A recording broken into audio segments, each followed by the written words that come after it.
una parte de la Biblia que es muy interesante, que es el Juan capítulo 8. Hemos estado posiblemente con varios domingos ahí en esa parte de Juan capítulo 8, del versículo 31 hasta el 47.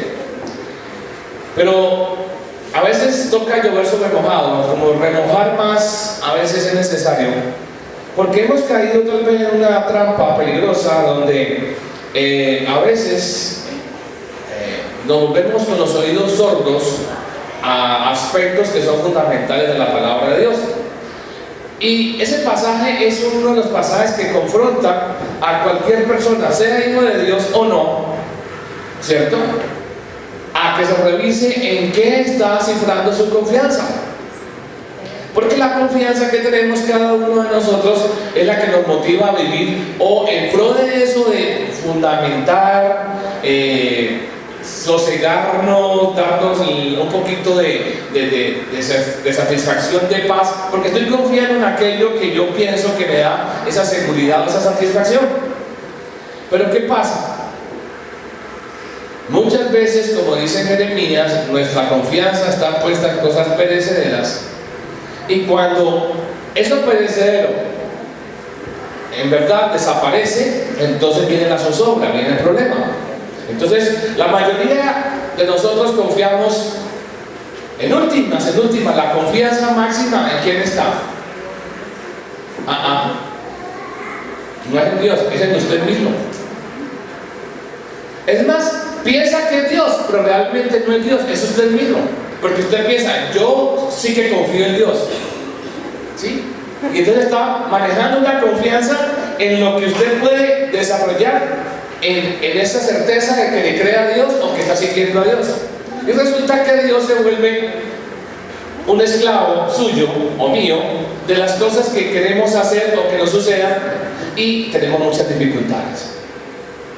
Por eso Jesús, allí a través de Juan 8, capítulo 8, versículo 31 al 32, habla su Biblia, vuelva y léalo. Ya no lo sé de memoria, aquí está Vicky su Biblia, tranquila.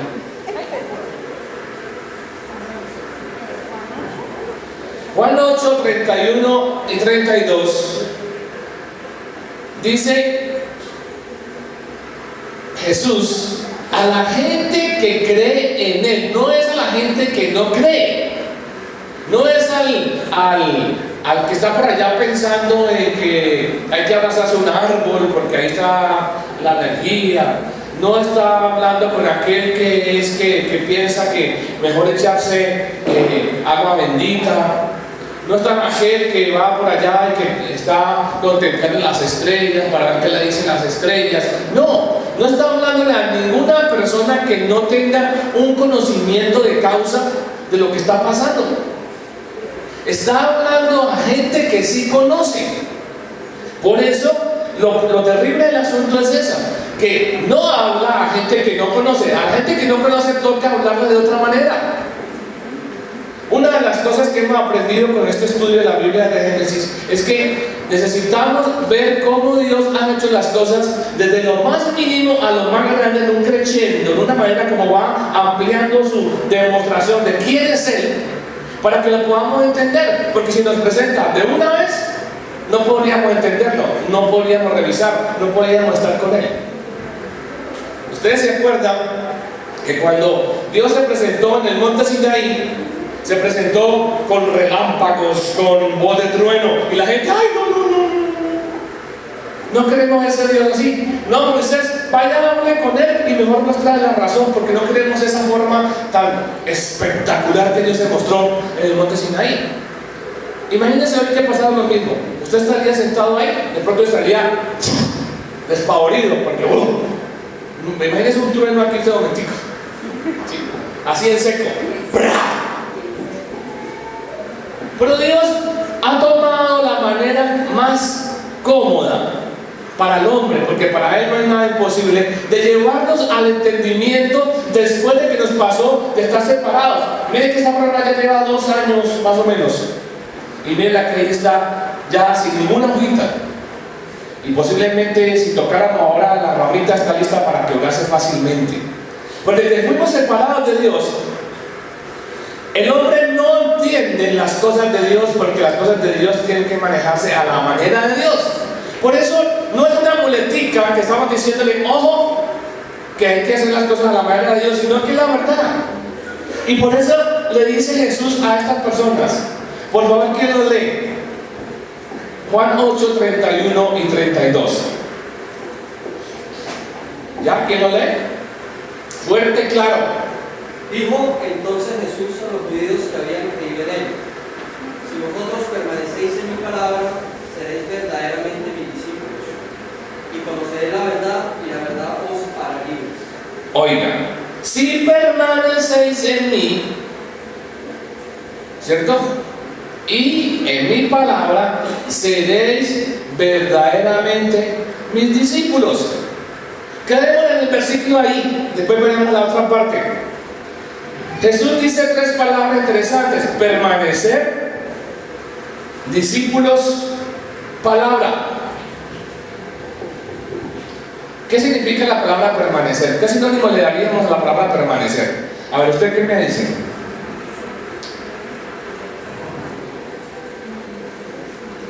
¿Qué piensa usted cuando diga permanezca y qué le viene a la seguir, insistir, perseverar, estar siempre en la misma acción, en el mismo pensamiento, en los mismos hábitos? ¿Cierto? Se supone que usted, ahora que cree en Dios, está adquiriendo los hábitos que Dios espera que usted tenga, porque esos hábitos van a ayudarle a permanecer. ¿Por qué usted tiene dientes tan bonitos ahora? Porque usted permanece con su cepillado diario mínimo 3 veces al día. ¿Cuándo comenzó eso? Desde chiquito. Una repetición, hasta que ahora ya se volvió automático, porque ya ahora usted permanece en esa acción sin necesidad de pensarla 2 veces. Ahora, en el Evangelio, que es la norma que nos dejó Dios, es Deuteronomio, el repetir, para muchos el problema es ese. ¡Otra vez! ¡La misma cosa! Hasta que no se vuelva ese permanecer en tu vida, hay que repetir. Porque cuando ya permanece, no hay forma de decirle a otra persona, para cambiar ese hábito, ¿qué hay que hacer? Comenzar otra vez a repetir el nuevo hábito hasta que lo toma. ¿Estamos? Mire la rutina que usted hace, inmediatamente se levanta. ¿Por qué la hace todos los días de la misma manera? Porque permanece en esa forma de acción todos los días. Es más, se levanta con el mismo pie que baja de la cama primeramente es el mismo, etcétera, etcétera. Permanece en una acción, porque se volvió hábito de tanto repetirlo. Jesús está diciendo aquí a la gente que ha creído en Él. Yo espero que aquí conmigo esté la gente que ha creído en Él. Él dice, permanezca. ¿Permanezca en qué? En la palabra. En Dios, en Jesús y en la palabra. La palabra en la Biblia significa, o la palabra en el griego mejor, es logos, ¿cierto? Y ese logos es un verbo en acción, es la fuente y el origen de todo. Se dice Juan 1:1. Juan capítulo 1, versículo 1. Quiero leer bien fuerte, por favor. En el principio era el verbo, y el verbo era con Dios, y el verbo era Dios. Si le colocáramos logos, en vez de verbo diría, en el principio era logos, ¿y qué dice más? Y el logos era Dios, y ese logos fundamentó todas las cosas. En Colosenses dice que en Jesús, en ese logos fueron creadas todas las cosas. Entonces fíjense, permanecer ¿en qué? En ese verbo en acción que está haciendo las cosas para nosotros. Eso va a llevarnos a que nos volvamos discípulos. ¿Y un discípulo qué es? Un seguidor de un buen ejemplo, ojalá, ¿no? de alguien que le sirva de ejemplo. La pregunta es, según sus acciones, según sus actos, cuando usted se reconoce ya solito, sus actos demuestran que usted es seguidor de quién. ¿Sabe de quién? De usted misma, de usted mismo. Porque es lo que hemos aprendido. Yo soy autónomo, yo soy único y especial. Las cosas que yo hago son las mejores y yo he decidido tales cosas y me mantengo ahí. Entonces tenemos un problema, que el ejemplo que yo tengo para seguir soy yo mismo. Imagínense para dónde voy. Imagínense a dónde pensaré llegar cuando mi ejemplo soy yo mismo, cuando su ejemplo es usted misma. Cuando usted piensa, conjetura, razona, saca y toma decisiones con base a su potencial, a su experiencia, a su frustración, que es el ejemplo que tiene. Por eso hemos visto en la consejería y muchas otras cosas que uno dice, pero esa persona, ¿por qué no ve que ese muchacho no le conviene? ¿Por qué no ve que esa situación que está viviendo no es la mejor? ¿Por qué no se da cuenta que Dios le está mostrando nuevos caminos? Porque no tiene otro ejemplo sino sí mismo. Por eso, aquí está diciendo Jesús, necesitas tomar una decisión. Si ya crees, tenés que tomar una decisión de cambiar de ejemplo para seguir. Porque si no tomas esa decisión, no vale creer. Porque al fin y al cabo, creo en Dios, pero hago las cosas como Caín, a mi manera. Y le pasó a Caín y nos sigue pasando a nosotros. ¿Está conmigo? ¿Se acuerda qué pasó con Caín? ¿Sí? Lastimosamente vimos esa clase de Diego y parece la semana pasada, entonces no recuerda mucho de qué pasó con Caín. Los demás podemos decir cositas. Recuerde, Caín quiere ofrecerle una ofrenda a Dios. Eso implica que cree en Dios. Quiere ser agradable a Dios. Pero ¿cómo hizo la ofrenda? A su manera. Y esa es la religión que vivimos. La mayoría de la gente, bueno, toda la gente del mundo tiene un Dios. Porque al fin y al cabo hasta el ateo tiene un Dios, que es el mismo. ¿Otra vez? El ateo dice, no hay Dios, pero el Dios es Él. Porque le han determinado que no hay Dios. Entonces él se cree que es Dios por sí mismo. Entonces, ¿cómo funcionamos ahí, mis queridos, mis queridos?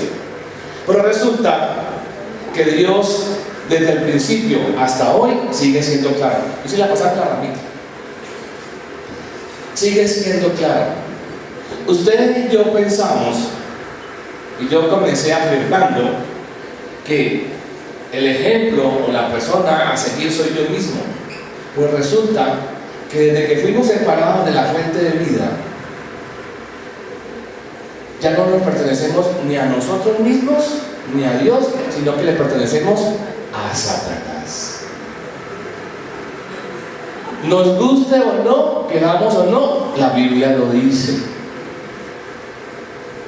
Es más, somos esclavos de Satanás.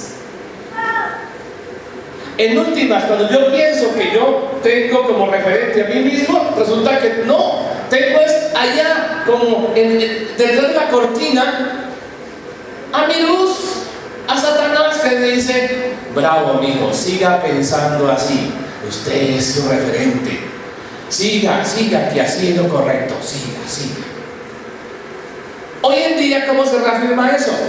La neurolingüística, la psicología, etc. dicen, disfrazando de una manera peligrosa a la autoestima, en esa parte, usted es capaz, usted puede. Es más, repita no sé cuántas veces, yo soy.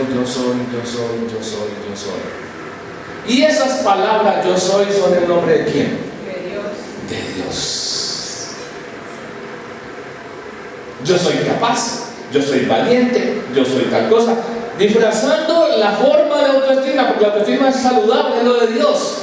Pero es tan delgadito el hilo que caemos en la trampa, porque como estamos tan distorsionados por estar separados de Dios, caemos en la trampa. Y usted puede leer en el versículo 44 de allí del capítulo 8 que Jesús dice exactamente lo que yo le estoy diciendo a usted. ¿Cómo dice? Ya que ustedes son hijos de su padre, que es el diablo, le pertenecen a él y desean complacerle en sus deseos, que fue homicida desde el principio, nunca se mantuvo firme en la verdad. Por eso nunca dice la verdad. Cuando miente, habla de lo que lleva dentro, porque es mentiroso por naturaleza y padre de la mentira. 3 más. Jesús categóricamente, y aquí le está hablando a los que han creído. Imagínense los que no han creído, ¿qué les diría? Interesante, dice, ustedes y yo somos hijos de Satanás. ¿Por qué? Porque hacemos las cosas que Él quiere que hagamos, que es no permanezcamos en la verdad. Desde el principio, Él quiso ser igual a Dios, como no pudo, mandó al hombre a esa misma condición. ¿Y qué le dijo la serpiente a Eva? Seréis como Dios, conociendo el bien y el mal. Y el problema no era conocer el bien y el mal, sino creer que seremos como Dios. Y cada vez que usted y yo actuamos con base a lo que Satanás muy forma muy elaborada, porque recuerde que era el ángel principal que tenía la mayor potestad de muchas cosas, eso no me le quitó. Elabora demasiado bien la mentira para que usted y yo quedemos realmente pensando que es verdad. Además la mezcla con medias verdades, ¿cierto? Hay medias verdades que usted se cree. Es que como yo hice una decisión, yo soy hijo de Dios. La Biblia dice que eso es verdad. Cuidado, es que como yo repetí una oración por allá un día que me dijeron haga esa oración, yo ya soy hijo de Dios. ¿Será? ¿Qué dice la palabra de Dios? ¿Será que porque yo vengo cada domingo aquí quiero ser buena persona, ya soy hijo de Dios? Etcétera, etcétera, etcétera. Estos judíos que le está hablando Jesús habían nacido como el pueblo de Dios, seguían las costumbres del pueblo de Dios, eran hijos de Abraham, habían sido circuncidados al 8º día, sabían de memoria los 5 primeros libros, los 150 salmos, pero ¿en dónde estaba su confianza? En esas cosas, no en lo que Dios ha provisto para que tengamos una nueva nacimiento, que esto se vuelva vivo y pueda ser injertado nuevamente a la fuente de vida. Porque si injertamos esto muerto en la fuente de vida, ¿reverdecerá? No, primero tiene que pasar el milagro de pasarse de muerte a vida y luego, ahora sí, podrá ser injertado en la fuente de vida. Hermano querido, hermana querida, amigo, etcétera, usted sabe quién es. Recuerde, el versículo 32 le da la clave. Necesita entrar en el conocimiento intelectual, racional de lo que Dios dice para que usted tome una decisión si cree o no. Dice, conoceréis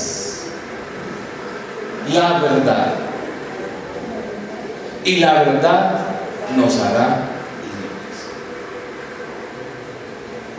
La pregunta es, no le diga nada en voz alta porque ya sabe que se delata.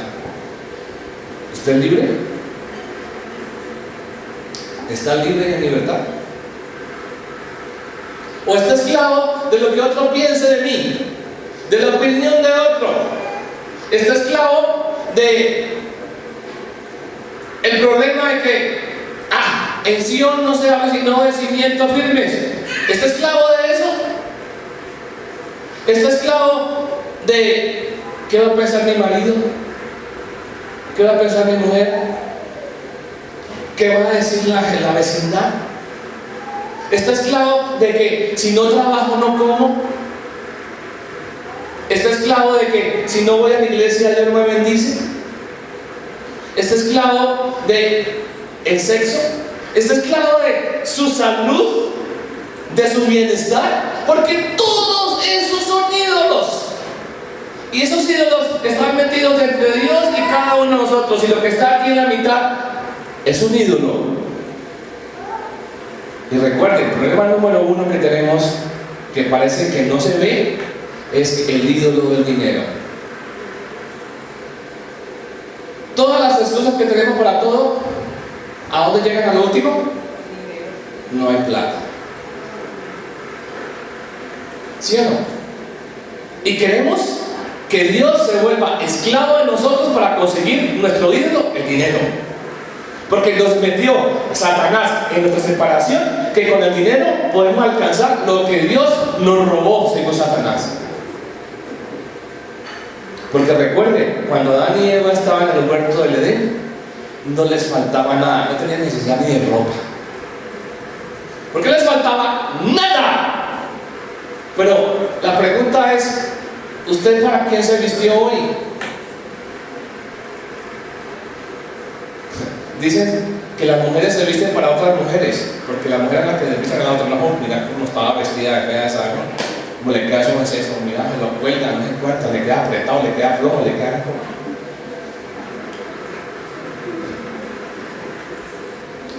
Nomás ahí somos esclavos de qué pensarán de mí. Hermanos, usted y yo somos libres, porque si cree en Dios, necesita permanecer haciendo las cosas que Dios dice, porque Dios siempre da instrucciones precisas para que se vuelva hábito, y eso hace que sea discípulo. Y cuando es discípulo, ¿qué? Está viviendo en la verdad, y eso lo hace libre. Consecuencia obvia: va 1, va 2, va 3, va 4 pasos. ¿Usted por cuál va?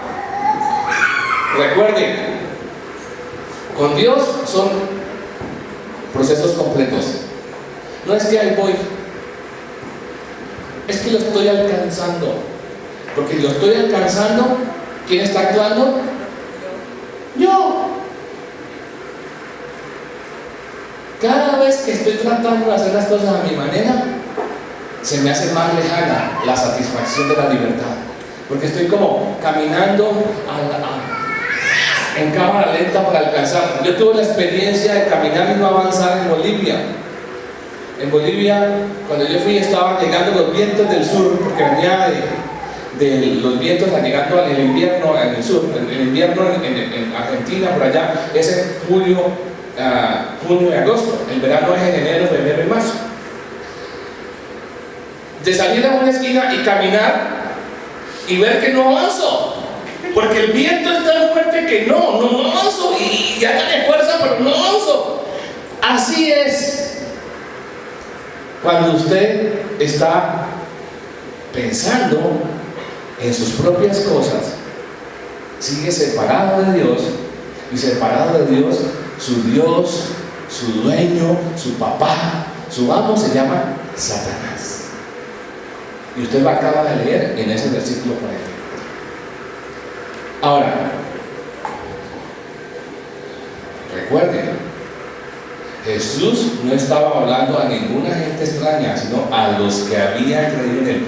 A mí me parece que aquí conmigo está la gente que le ha creído a Dios. A mí me parece, el que sabe es usted, yo no. Porque por su comportamiento parece, porque viene aquí, canta, dice amén, aleluya, y hasta se duerme con las predicaciones, por ahí está. Porque mi voz es arrulladora, ¿cierto? Pero, ojo, la pregunta es, ¿usted quién es? ¿De Dios? ¿O sigue siendo de Satanás? Porque no está en un punto neutro. No es que esté aquí en la mitad y entonces yo escojo para allá, para acá, no. Está en este momento, si usted no confía en Dios, como dice la Biblia, separado de Dios, y por lo tanto su Dios es Satanás. Le guste o no, quiera o no, eso dice la Biblia. Ahora, eso puede cambiar. ¿Cómo? Conociendo la verdad. Y el conocimiento de la verdad, en algunos casos toma algunos días, en otros casos toma segundos. ¿Por qué? Porque la tierra, el corazón de muchos, ya ha sido trabajada y lista para que llegue la semilla y llegue y dé fruto. Pero en otros toca picar y picar. Y me acuerdo a mi papá cuando era agricultor, él le decía a los que trabajaban en los tractores: ponga el arado lo más profundo que pueda. Tenía que trabajar esos tractores en primera, con toda la potencia de su máquina, para poder sacar la tierra más profunda y voltearla para que dieran buenos frutos. Y sí que le daban buenos frutos con la guía del Señor y con la bendición de Dios a las cositas de mi papá. Pero él decía: ponga el arado lo más profundo. Que imagínense la primera de un tractor, la fuerza de una máquina de esas, para que pueda arar profundo. En algunos casos de nosotros aquí conmigo nos toca poner el arado profundo para poder que la tierra se esté preparando para que la palabra de Dios, que es la verdad, la semilla de Dios, penetre en su corazón y dé el fruto que Dios espera. ¿Por qué usted está como está? Porque posiblemente sigue siendo tierra junto al camino, muy duro, muy razonador, anda buscando lo suyo, sigue haciendo las cosas evangélicamente separado de Dios, se llama carnalmente enchufado. Muchos conmigo aquí son carnalmente enchufados. Y usted sabe quién es. El problema es, usted puede tomar una decisión: ¿sigue así o deja que Dios are su tierra para que sea un hijo de Dios a la manera de Dios? Por eso Jesús fue muy categórico, y yo he sido muy categórico hoy con base en esta palabra. Lean en su casa. Ellos confiaban que eran hijos de Abraham, circuncidados al 8º día, que nunca habían sido esclavos. Mentiras, ahí estaban esclavos del imperio romano, y ellos decían que no eran esclavos. Usted le verá, seguían esclavos del imperio romano, tenían que pagarle tributo al imperio romano. ¿Cuál es el tributo que usted le paga a Satanás todos los días? Porque ese es su emperador, que lo tiene subyugado, lo está manejando hasta ahora. Y yo soy libre y hago lo que me da la gana. ¿Seguro? ¿O está obedeciendo a Dios? Porque en Dios sí somos libres. ¿Por qué? Porque usted escoge lo que quiere hacer con base en lo que Dios le muestra. Es más sencillo. Con Satanás no, es o hace esto o hace esto. Hermano querido, hermana querida, amigo conmigo, cuidado, no se engañe más. No piense que asistiendo aquí las cosas se solucionan. Es su relación con Dios la que soluciona las cosas, y no las necesidades, sino la relación con Dios, porque las necesidades son añadidura.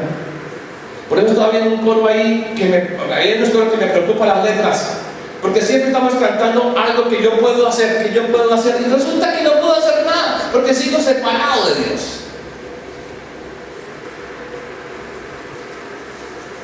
Por último, quiero decirle, recuerde, ¿usted es discípulo de quién? Porque cuando uno es discípulo, sigue a alguien que me sirve de ejemplo. Dios le bendiga.